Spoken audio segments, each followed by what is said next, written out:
Bonjour à tous, Brioneus, bonjour. Bonjour. Vous êtes le directeur général de la STIB. Alors vous avez passé une partie de la semaine à Milan au congrès de l'UITP, donc l'Union internationale des transports publics. Ça sert vraiment à quelque chose, ce genre de grand-messe? Absolument. D'abord, ça arrive tous les 2 ans.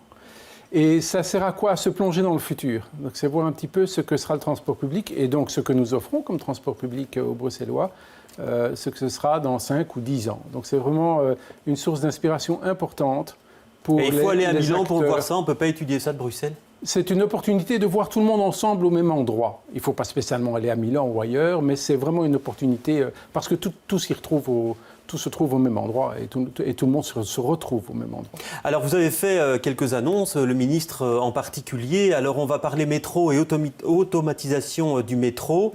Est-ce qu'il y a une remise en cause de ce projet d'automatisation? On avait parlé d'un projet qui devait ramener les fréquences à 1 minute 30 entre rames de métro. On ne va pas vers ce schéma-là apparemment. Si, on va absolument vers ce schéma-là. Maintenant, ce qui est arrivé, l'élément neuf qui est arrivé il y a à peu près 1 an dans le dossier, c'est que nous avions le projet d'augmentation de capacité des lignes 1-5 en utilisant l'automatisation. Et le gouvernement a décidé, quand il est arrivé il y a à peu près 1 an, de construire le métro Nord entre Albert et Bordet. Et cette décision, projet fondamental aussi pour le métro, fait que nous avons repensé.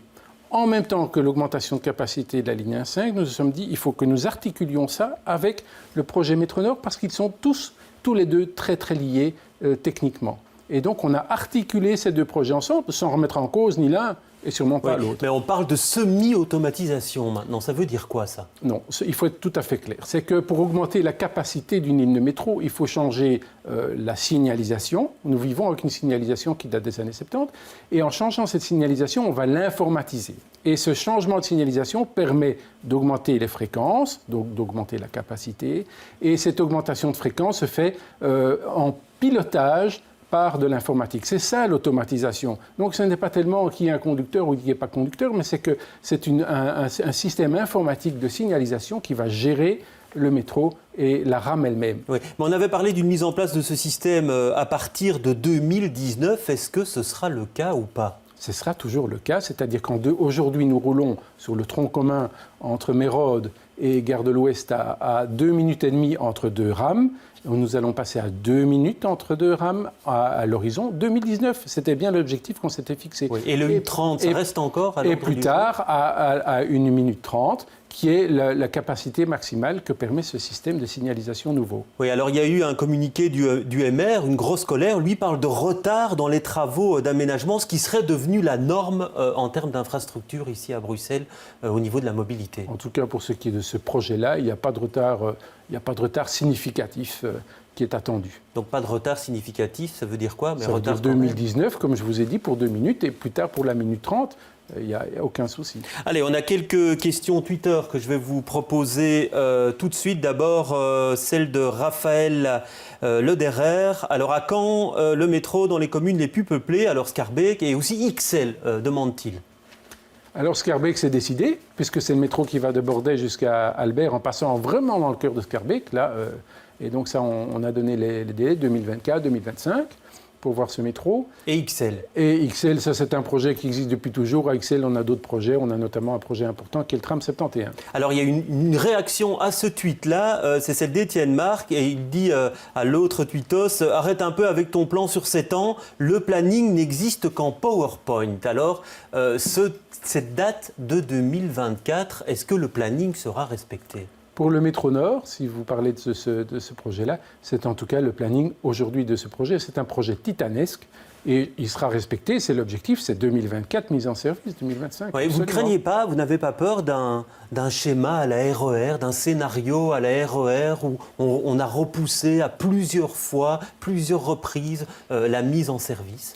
Non, mais là, vous pointez vraiment l'exemple le plus fort, ouais, RER qui a mis 25 ans. Non. Je crois que le métro Nord, c'est tout à fait clair, la volonté est là.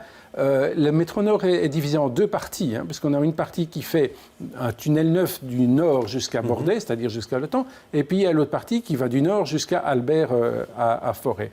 Et cette partie-là, c'est quelque chose qu'on a déjà fait dans le passé à la STIP, c'est transformer le pré-métro en métro. Donc, vous voyez, il y a quand même la construction d'un tunnel. Il y a la construction d'un tunnel. Et donc, par rapport à ça, c'est des travaux d'infrastructure qui sont des travaux assez lourds. On sait que ça prend du temps, on sait qu'il peut y avoir des recours. 2024, ça reste pour vous une date... Tout à fait, les études sont très avancées. Bon, maintenant, si on a 10 ans de recours, on a 10 ans de recours, mais on ne les aura pas. Donc, aujourd'hui, c'est un planning tout à fait tenable, 24-25. Alors, ce seront, en tout cas vers le nord, des stations très profondes. Alors, il y a... toute une série de remarques par rapport à cela. Alors certains craignent des expropriations, certains disent pourquoi construit-on des stations si profondes? Rien que pour rejoindre le métro, ça va mettre énormément de temps et donc on va perdre du temps à cause de ce réseau souterrain.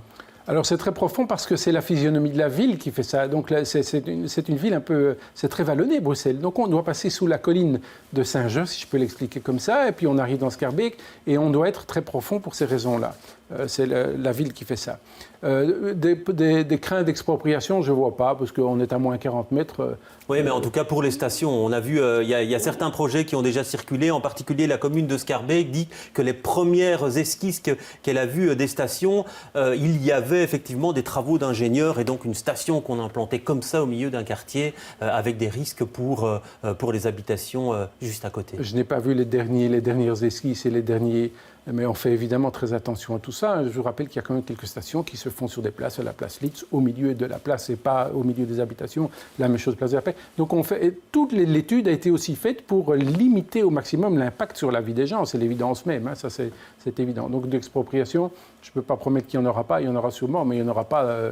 Il n'y en aura pas des centaines et des centaines. Alors, à propos d'XL, puisqu'on en a parlé dans ce tweet, XL et ce fameux, la tramification de la ligne 71, on a entendu certaines remarques du ministre Pascal Smet. La STIB pourrait renoncer au tram 71, chaussée d'XL? Renoncer, non, moi je maintiens, je crois que c'est une très très bonne idée. Il faut continuer à communiquer aux gens, leur expliquer pourquoi c'est une bonne idée. Il suffit de constater, et je le dis depuis toujours, ces bus qui se suivent à la queue leu, c'est parce qu'il y a une demande énorme de gens d'aller dans ces quartiers-là, c'est surtout la traversée de la chaussée d'Ixelles jusqu'à Flagey. Pourquoi les gens y vont? Parce qu'il y a du commerce, parce qu'ils participent à la prospérité de ce quartier-là. Si aujourd'hui c'est saturé en bus, je maintiens qu'un tram, c'est une très bonne solution. Oui. Il y a quand même eu des déclarations de Pascal Smet et de Ridouane Chahit également, qui est député bruxellois PS, où il y avait en disant si les habitants n'en veulent vraiment pas, il faut étudier d'autres solutions. On peut étudier d'autres solutions, évidemment, et si les habitants n'en veulent pas, ils font une erreur. Et donc le tram 71, pour vous, ça reste une grosse priorité? C'est un projet comme un autre. On a plein de projets. On a le tram 94, on a le tram 9 qui est en exécution pour le moment. C'est un projet important pour la ville. Je suis certain que le tram 71 est quelque chose de très important. Apparemment, vous avez du mal à le faire comprendre. Alors, on dit parfois que la STIB est un État dans l'État. Vous pourriez exiger un passage en force? Non, on ne passe pas en force parce que ça ne se fait pas. On essaie de faire comprendre aux gens. Regardez, on a lancé des initiatives d'information il y a un an pour de Namur, pour expliquer ce qu'on allait faire. Ça a été un énorme succès parce que les gens venaient, ils écoutaient, les commerçants entendaient ce qu'on disait. Donc c'était pas si négatif que ça. Il y a des gens qui demandent le tram 71, il ne faut pas l'oublier non plus. Mais quand on entend la commune, quand on entend certains commerçants, c'est pas ce discours-là qui est... Non, mais il y en a qui seraient contents de l'avoir quand même. Oui. Je crois que la grande crainte dans le tram 71, ce sont les travaux. Et on peut faire vraiment maintenant, avec des planifications intelligentes, des travaux dont l'impact, il ne faut pas négliger, il faut pas nier le fait qu'il y aura des impacts travaux. En planifiant bien les travaux, je crois qu'on peut vraiment limiter les impacts pour le commerce, c'est évident. Mais une fois que c'est là, une fois que les rails sont là, une fois que les installations sont finies, je crois que c'est un bénéfice extraordinaire. Maintenant, et donc vous avez déjà un planning prévu? Non, parce qu'on discute toujours. Moi, je vous dis ce que j'ai. Et donc on sait que des discussions, parfois, on sait à Bruxelles que ça peut prendre des années et des années. Hein. Et oui. Et de toute façon, la décision finale, il ne faut jamais l'oublier, ce n'est pas la STIB qui la prend, c'est le monde politique. Hein. Donc la STIB est là pour informer, pour faire des scénarios. Mais la STIB peut faire aussi du lobbying pour demander un projet. Non, notre rôle, ce n'est pas ça. Non, on ne veut pas passer en force. Ce n'est pas l'État dans l'État. Nous sommes vraiment l'ingénieur et le technicien de la région.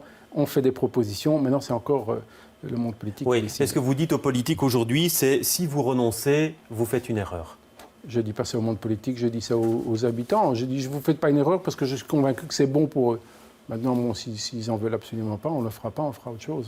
Allez, j'ai une autre question Twitter pour vous, c'est celle de Mia Biba. Alors, où en est la collaboration de la STIB pour le renouvellement du parc par des abribus signés Xavier Lust? C'est vrai qu'on en a parlé il y a quelques années de ce designer qui devait refaire tous les abribus. Est-ce que c'est toujours dans le pipe, comme on dit, ce projet-là? Absolument, c'est un projet qui vit très bien et pour lequel on devrait trouver une solution bientôt. C'est un projet complexe parce qu'à l'époque, et encore aujourd'hui d'ailleurs, ces abribus étaient gérés un petit peu par chacune des communes et puis nous avions la gestion de certains abribus et pas d'autres. Et donc on essaye de gérer ça, de faire que cette gestion soit déjà beaucoup plus uniforme et centralisée.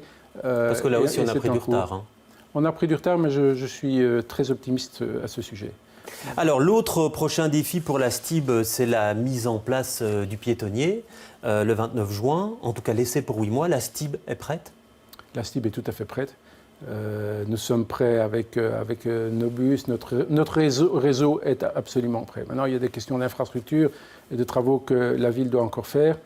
J'espère qu'ils seront prêts. Ça prendra peut-être. Donc vous espérez, vous n'êtes pas sûr que tout sera prêt le 29 juin? Pour ce qui nous concerne, en termes de transport public, on est prêt et on est prêt à exécuter ce qui a été convenu. Et pour les autres intervenants, vous avez quelques craintes?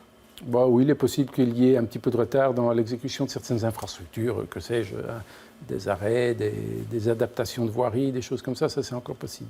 Parce que la ville a annoncé que ce serait compliqué, en tout cas la mise en place, elle a même dit que ce sera le chaos pendant un certain temps. C'est votre crainte aussi, cela? Je pense que ça risque d'être un peu compliqué, on va voir. Seul le test grandeur nature nous montrera ce que ça donne. Mais c'est sûr que ça va être un changement d'habitude important pour ceux qui viennent au centre-ville.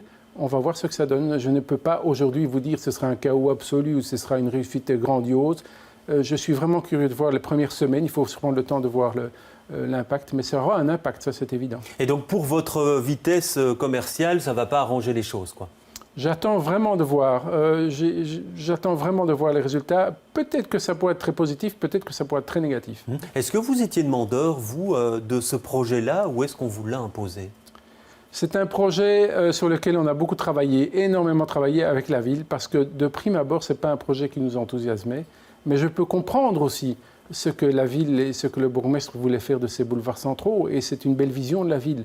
Et on doit s'adapter à ça. Et cette adaptation n'a pas été très facile. Oui, vous dites de prime abord. Aujourd'hui, est-ce que le projet vous enthousiasme? Je veux voir les résultats. Parce que c'est vraiment eux qui vont parler, qui vont dire...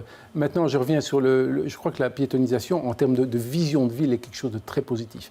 Maintenant, le transport public s'y adapte et on verra si c'est un plus ou un moins pour nos clients. Oui, ça veut dire que vous craignez que dans le Pentagone, il y ait un report de circulation et que ça vous complique encore les choses? Oui, parce qu'il y a des modifications aussi qui ont été faites. Hein. Il y a des sites propres qui ont été, pour l'instant, supprimés. Donc, c'est notre propre fluidité en tant que transporteur public, est modifié.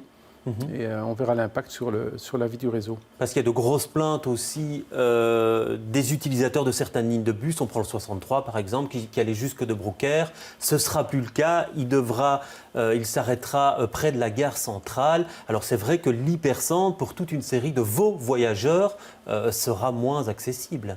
Sera moins accessible sur certaines lignes. Maintenant, on a renforcé d'autres lignes, par exemple le 29 qui va jusqu'au centre, pour compenser cela. Mais c'est sûr que je peux entendre ce que les gens disent, c'est qu'ils sont arrêtés gare centrale, c'est une évidence, c'est comme ça. Voilà. Très bien, on verra ça donc sur le terrain avec vous le 29 juin. Merci Brieux Deméus pour ces interviews. Le prochain rendez-vous avec l'info, c'est les experts donc demain avec Viviane Teitelbaum du MR et Michael Verboed du PTB. À bientôt.